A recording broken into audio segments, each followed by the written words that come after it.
السلام الله عليكم ورحمة الله وبركاته داوديال ميل والبوا joogtaan halkan waa gumanimo doontii fi qodobada maanta barnaamijka ku maqli doontaanna waxaa ka mid ah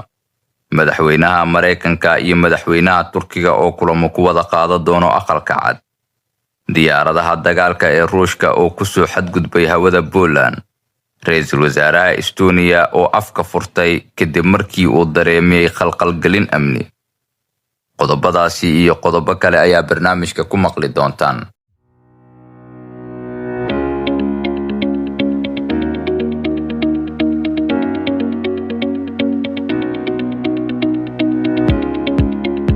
aynu ku bilownay sida hordhaca wararka idinku sheegay wasaaradda arrimaha dibadda ee Estonia ayaa sheegtay inay u yeertay diblomaasi Ruushi ah jimcihii la soo dhaafay si ay uga mudaharaadaan dhacdada toddobaad kadib markii diyaaradaha NATO ay soo rideen diyaaradaha aan duuliyaha lahayn ee Ruushka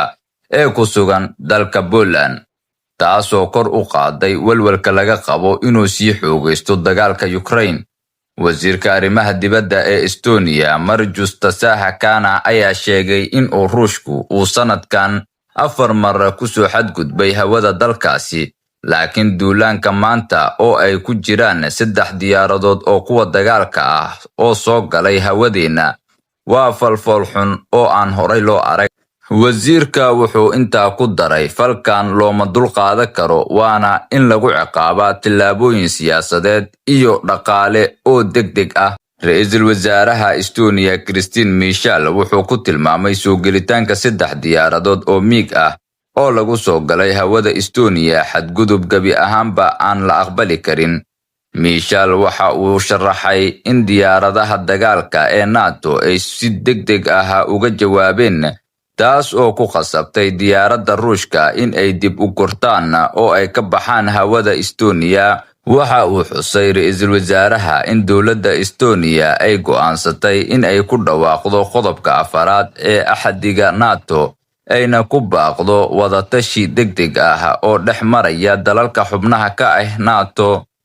qodobka afaraad ee axadiga NATO wuxuu dhigayaa in dal kasta oo xubin ka ah uu codsan karo la tashi marka uu dareemo in sharaftiisa dhuleed madaxbannaanidiisa siyaasadeed ama ammaankiisa la halis gelinayo dhinaca kale madaxweynaha Mareykanka Donald Trump ayaa ku dhawaaqay inuu aad ugu faraxsan yahay inuu aqalka cad ku soo dhaweeyo madaxweynaha Turkiga Rajab Tayyip Erdogan khamiista soo socoto